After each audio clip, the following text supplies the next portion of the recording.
আমানত একটা হলো মানুষের শ্রেষ্ঠ গুণ, বলা যেতে পারে সর্বশ্রেষ্ঠ গুণ।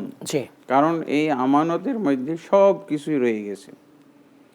আমানত বলতে আমরা যা বুঝি যে আল্লাহর পক্ষ থেকে আমাদেরকে আল্লাহ তাবারক ওয়া তাআলা বেশ কিছু হেফাজতের বিষয় দিয়েছেন, যেগুলোকে আমাদের হেফাজত করতে হবে, সুরক্ষিত রাখতে হবে। এগুলো একেবারেই মূল কথা, ইসলামের মৌলিক বিষয়ের মধ্যে একটি। কারণ আমানতের সম্পর্ক হলো হকের সাথে, বিভিন্ন ধরনের হক অধিকার এগুলোর সাথে সম্পর্ক হলো আমানতের।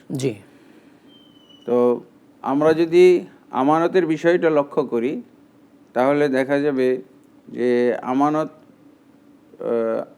অনেক বিষয়ের সাথে সংশ্লিষ্ট আছে।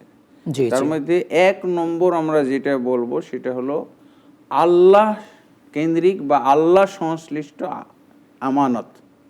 আল্লাহ আমাদেরকে সৃষ্টি করেছেন কি জন্য? ইবাদতের জন্য। এটা তো আমরা সবাই জানি। ওমা খালাকতুল জিন্না ওয়াল ইনসা ইল্লা লিয়াবুদুন। আমি জিন এবং ইনসানকে সৃষ্টি করেছি শুধু আমার ইবাদতের জন্য। আর এই ইবাদতের যত আইটেম আছে, ইবাদতের যদি আমরা সংক্ষেপে জানি তাহলে আল্লাহর আদেশ এবং আল্লাহর নিষেধ, এই দুইটার সমন্বয়ে কিন্তু ইবাদত। ইবাদতের আর মূল কোনো ফিগার নাই। আল্লাহর আদেশ এবং আল্লাহর নিষেধের আওতায় যা কিছু আছে সবই হলো ইবাদত। তো এই জন্য আমানতের মূল 2টা আমরা প্রকার করতে পারি। একটা হলো আল্লাহ সংশ্লিষ্ট আমানত, আর একটা হলো মখলুক সংশ্লিষ্ট আমানত, সৃষ্টি, স্রষ্টার আমানত আর সৃষ্টির আমানত। তা আল্লাহ তাবারক ওয়া তাআলার পক্ষ থেকে আমাদেরকে যে বিষয়গুলো হেফাজত করতে বলা হয়েছে সেগুলোর মধ্যে 1 নম্বরে কি পড়বে? আল্লাহর যে হক আছে, আল্লাহর হকগুলো আমরা আদায় করে দেব না খেয়ানত করব? হক তো আদায় করে দাও।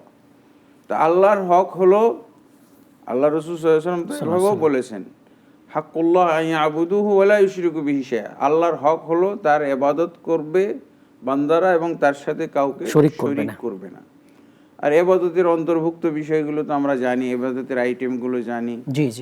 ইসলামের যে 5টা রুকন মৌলিক, কালেমা, সালাত, যাকাত, সিয়াম, হজ, উমরা ইত্যাদি, এগুলো যথাযথভাবে অবশ্যই আদায় করতে হবে।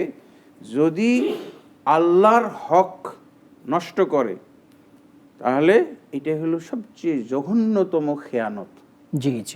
এবং অবশ্যই আল্লাহর হকগুলোর ব্যাপারে কিয়ামতের দিন তাকে জবাবদিহিতার সম্মুখীন হইতেই হবে, এবং শুধু জবাবদিহিতার সম্মুখীন না, এবং এর জন্য তাকে শাস্তি পাইতে হবে।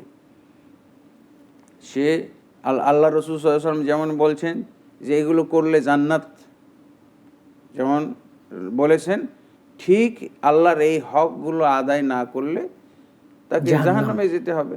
আউয়ালু মা ইউহাসাবু বিল আবদু ইয়াউমাল কিয়ামাহ সালাহ।